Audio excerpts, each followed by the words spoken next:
going on, guys? Hope you're having a sick day. And today we've got something really special. We've partnered up with Exhaust Notes Australia, and basically we get access to the brand new 2025 WRX Subaru TS Spec-B. So we're going to be doing a full deep dive of the car, getting my first impressions on this channel here, but on Exhaust Notes Australia's channel, I'll be doing a full review once I've spent some time with the car. We're going to see if this car lives up to its hype. Super excited for this one today, so let's get into it and pick up the car. So here she is in the flesh. I'm so glad that they gave me the blue one for obvious reasons. We've got some Brembos in there. But from my first impression, honestly, just looking at the car, like it's a bit of a showpiece. It looks really, really nice.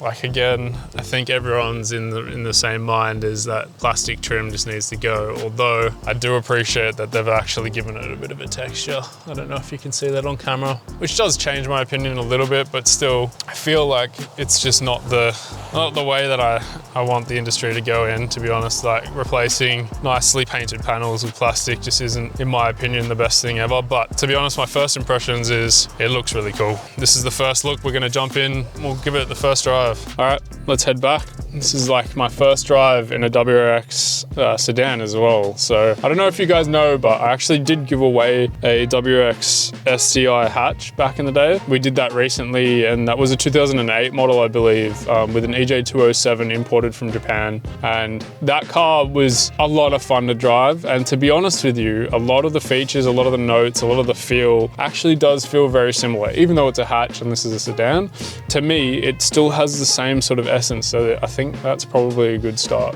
Let's slip this clutch a little bit and not, hey, we got off the line again without stalling it this time, which is good. Initially, the first thing that I hear is the exhaust note. No pun intended that I'm doing that for exhaust notes, but you just hear it, you feel it, it's raw, it's manual, it's exactly what you want. Rev matching is not very good on it because of me, but look, this feels nice already. It's planted, it's stiff, the suspension feels solid. I'm excited to review this one and give it a full test to see what it's capable of. But so far, it feels really nice. It feels like a heavy clutch in a way. I'd have to look up exactly what clutch it has in this, but yeah, so far it feels really nice. The shifter's short in a way. Feels very notchy, just sort of not a far throw by any means, which is really nice. Yeah, enjoying this one already. Very good suspension, like it definitely acknowledges the bumps, but it's kind of what you want. You want to be able to have that raw feeling in the steering wheel. Yeah, the feedback of driving a car like this. It just sounds so good. Like you can't beat JDM cars. Like I know this is a modern car. I need to double check where it was manufactured, but I'm fairly certain they've come from Japan. But yeah, you can't beat them. Like driver feel and experience, it's different. One thing I don't like, and I'm gonna be honest with you, the steering wheel does not feel very premium. It does not feel very nice at all. I feel like they were trying to be premium, but it just feels like fake plastic leather. Yeah, I don't know, the shape's good, it's all right, but yeah, the feeling, it's just a bit off, isn't it? Like the texture of it just does not feel that great. One little thing, I just want to be as honest and transparent as possible in this first impression. I'm sure there's going to be things that I'm going to love about the car, hate about the car, but to bring you guys along with the journey for this one, it's going to be, yeah, a bit more raw, a bit more honest on our channel. The exhaust notes video that we're going to put out, it's going to be a bit more sort of refined on the exact talking points that I want to speak on. We're going to be kind of more review style on that section as well. So far, I kind of do like all the trim. What I'm seeing, it's nice. It's sort of sporty, premium. It's got slight sort of bucket seats going, and it's got a few good things going for it at the moment. So we'll get into that when we get back. All right, guys, so jumping into the interior. First impressions, I absolutely love it. I think it is very similar to last year's. I think there's added Alcantara. These vents look all the same. It's very similar features to last year's model, but yeah, it does look super clean, and it looks, you know, like a track sort of car that's mixed between something that you want to daily, but also you can track it very confidently. These Recaros have a nice embossed sort of STI logo in the top, and then obviously they are Recaros from factory, which I think is really awesome. They're heated, Alcantara inlays as well with a bit of leather on the sides. These are super comfy. If you're not a big guy, I feel like these are really, really nice. Like they kind of do hug you and fit you in the seat. This might be a bit of a drawback for someone who's a bit broader shouldered or bigger, because there is no real adjustability in these side bolsterings. But that being said, for someone who does fit in them, they are absolutely perfect. There's a little bit of, I believe it's probably fake carbon here. That does look nice, but if you're gonna put carbon in a car or try and replicate it, why not just do the real thing? Like I feel like, I don't know about that, but it does look nice. Anyway, what else to talk about? There are Harman Kardon, I don't know how to pronounce that, but Harman Kardon speakers throughout the whole entire car. I believe there's 10 speakers total, which is pretty awesome. So let's jump in. Excuse the brightness outside. It does kind of make it hard to film in here, but we do have an STI logo on the steering wheel, which I just don't really understand why they're slapping STI logos all over this thing, because it's not a true STI. But after driving it for a few days, I do feel like it has performance, but to me, I feel like the performance doesn't match the chassis. So the chassis to me is like perfect. It's phenomenal. And the suspension combination with the sticky tires as well, it makes cornering this car ridiculously fun, and like it does feel fast in the corners. But as soon as you put it on the straight, it just needs a bit more. Like you want it to be sort of untamed in a way that matches the price point, because yeah, the price to me is a bit too much for what you get in terms of power. Like you do need to go get a tune, maybe do E85. You might need to do a few supporting mods to get that extra power to make it feel what it, like the way it should deserve to feel, if that makes sense. Because yeah, for me, super fun car, and it is quite quick down low. Like it is a little bit like a bit of acceleration, and it's fun, but it just needs more. Like why build a car that is that good with suspension mods and that good with all the rest of it, and then just not have the power to make it fun? Like, I don't know, that to me just doesn't really make sense. Anyway, back to the STI logos. Don't fully understand. A bit of a cold start there for you guys. It's been sitting for a minute. Yeah, even on the dash, if we switch it with this mode, there's a little button here that you can switch the digital dash over. I don't know how. Oh, let's not get demonetized. Let's switch it over to the dashes. All right, well, apparently it's not letting me unless I close the friggin' door. It's kind of frustrating. Why are you doing that? Okay, let's focus in there. Okay, we can switch over. See, there's an STL logo on there as well. One here. Some on the exhaust tips, which I understand because they are made by STI, I believe. The logo's obviously on the seats. Yeah, I don't really fully understand why they're trying to sneak that in. It's kind of a slap in the face a little bit, because you're like, this isn't a true STI, like, come on, you know? But I don't know. I feel like some people are calling it the hidden undercover STI, but you know, like why get rid of it if you're gonna try and just put everything in anyway? I don't know. It's very odd, very strange. Anyway, back to the interior. I think this middle dash being like a giant iPad, it's cool, it's okay, but I feel like it's not very responsive. Like you can see it kind of like lags. It's not like, if you're gonna make something feel one-to-one with your phone, and the whole point is it's meant to connect to your phone and be like, your phone's here now and it's safe, whatever else. You would want it to be as responsive as your phone, so you don't have to think while you're driving, and you can just touch things and go. But for me, big drawback is it's super slow. Once you figure out where everything is, it's okay. But to me, like hiding things like research, for example, in a menu like this, where you have to tap that. And if you live in Sydney, you know, you go through a lot of tunnels. You don't want to have this on all the time, because you kind of, you know, you're starving yourself of oxygen in the cabin. And like, just being able to tap a button here that you know is always there, always going to be there, then rather than going two buttons, it being laggy while you're trying to drive, while you're trying to maybe merge into a tunnel lane or whatever it might be, it's kind of a little bit clunky, and I don't really think that's the way to go. The steering wheel, again, I said on the way here and on the first drive that I didn't really like the texture of it. It's real leather, I believe. I need to probably fact check that, but it just, like the texture, I don't think it really feels that good. The shape of it's nice. Like I feel like in my hands after a few days of driving, it feels good. Once I've gotten used to what all these buttons do, like it's nice to have it all there. It's all ready to go. You can change this mode here, and then what happens is on your dash, there's a little logo there you can see under that car icon of it changing. And then yeah, when you're going through the menus, essentially it changes to comfort, normal, sport plus, and individual. Individual, you can choose from any of these settings. But yeah, I find myself obviously putting it in maxed out sport plus every single time. Yeah, which obviously, for obvious reasons, it's more fun, feels stiffer in the hands. Like, that sounded really wrong. It feels better in the hands when you're driving, like less, I feel like there's less bumps here, maybe there's more, I'm not sure, but the steering wheel does become firmer, and I kind of like that. I don't like soft turn steering wheels where you're not doing anything. It doesn't feel like you're getting that feedback of the road, which you kind of really want to have. So I like that part. I think one other feature, like the heated seats, another thing, the Recaros are heated. Weirdly enough though, I found it really strange that the passenger seat has a manual adjuster. Like, why not just put both in? You know what I mean? Like, if you've gone to the effort of making the driver's side adjustable, like if you're gonna have a passenger, let them have a bit of comfort and, you know, features as well. Like, you're paying a certain price point. Like, I think it's around 67,000. You'd want to have that. Like, I don't know, it's just very strange to me that they're not opting for these features across the board. Something that I would probably want them to improve. But yeah, back seats are comfortable. They do have a little bit of bolstering in the middle and the back as well.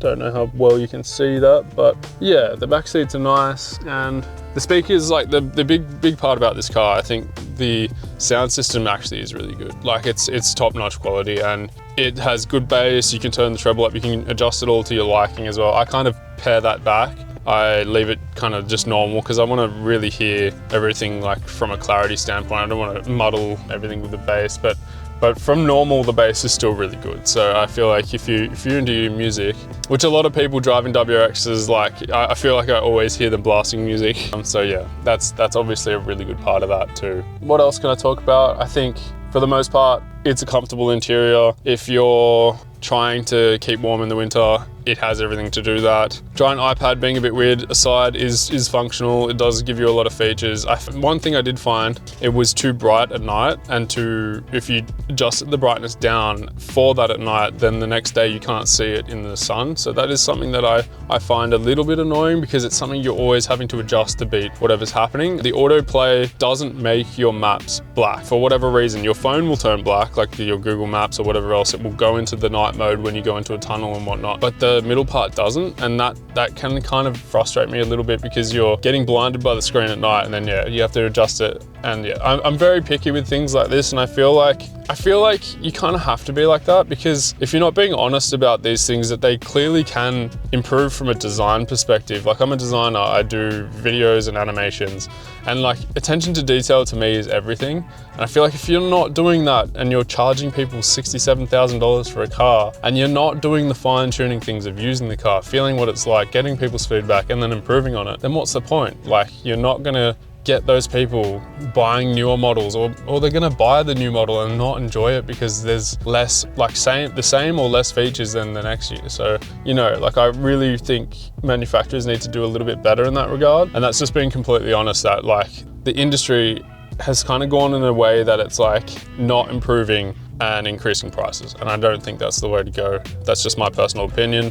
From my experience driving this and an old 2008 model STI, it feels the same. And something in that is good in terms of driver feel and jumping in and driving somewhere. But at the same time, like, you're paying way more for a brand new car, and you're getting about the same as what you did with less power. And I don't think that's the way to go. But that being said, after driving it and knowing that I could change a lot of these things, like the plastic trim, change the wheels, like, I like the wheels, they're okay. They've grown on me a little bit. The satin finish is nice, but I would change them. Obviously, that's one thing you would do as a mod. First time buying a car, that's probably the first mod you would do, is tires and wheels. The tires are great. It would be nice to have them as a, like, get to the track type of thing, and then switch out your wheels as well. I would put a body kit on it. That would be awesome. And then a tune. And then look, like, after that, it is a really, really good car. Like, the base platform to start with, aside from the price, like, maybe you could go for an RS instead of the Spec-B, and then you can save that $15,000 and put that into the car that you could probably get more power out of as well, with the sacrifice of the active dampers and all of those features. You could go that route, but I think if you wanted the full track spec and you can afford to do it,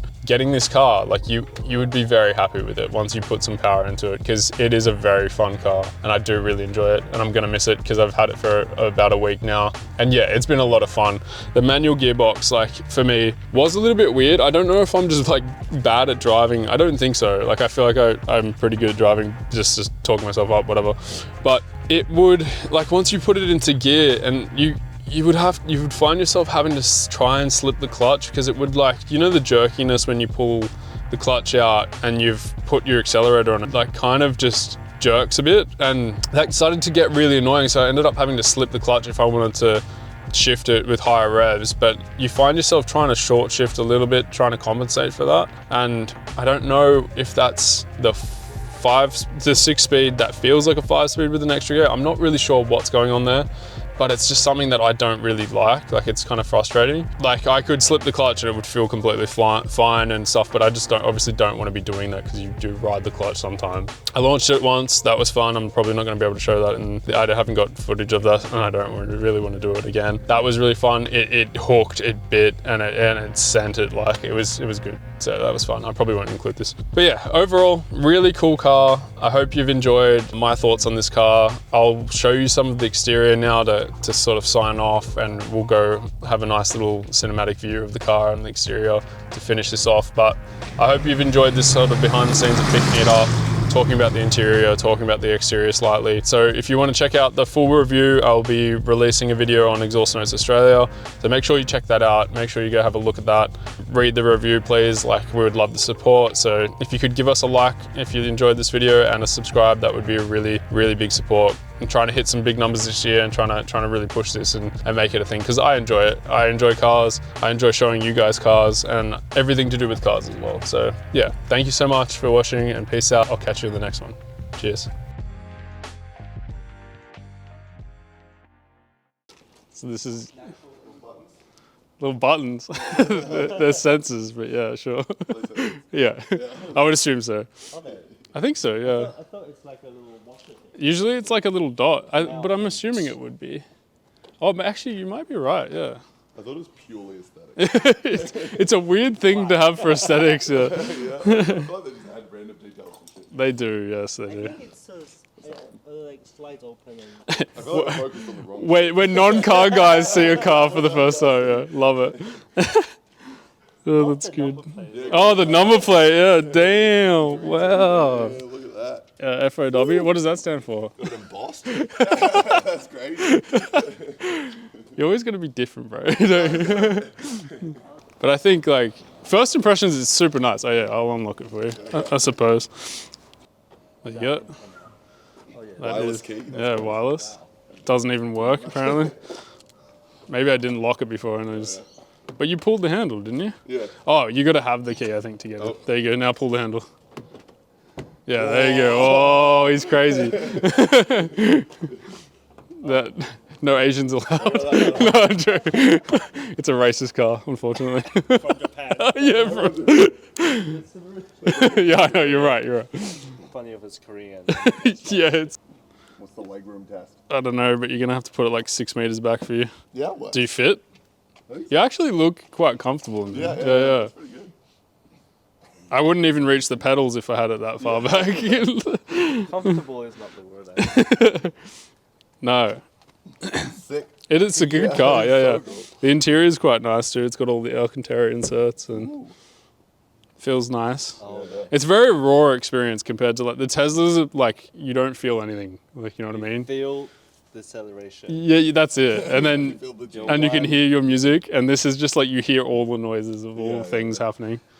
Put your foot on the brake, and then wiggle the gear stick just to make sure it's in neutral, like side to side. Yeah, there you go. So you're in neutral. Yeah. And then press the engine start button down there. Well, you can't just turn it on. Oh, okay. Put your foot on the clutch, all the way down, and hold it there. Yeah, then press it. There you go. Ooh, got that little rumble. Little code bullet cold start, that one. Do you know how to German? Yeah, mate, please don't try. we won't teach you in this car. Up and down at the right time. No, don't. Try both of them. No, don't listen to What's it. that one? Are you pressing on The brake. Brake. Yes, he's got his foot on the brake. Learning. Oh shit! Oh. Yeah. Okay. Whoa. Yeah, he stalled it. Remind me not to let you. No. Oh shit. Yeah. It's a convenient way to turn it off. It's not quite how you drive manual, but yeah.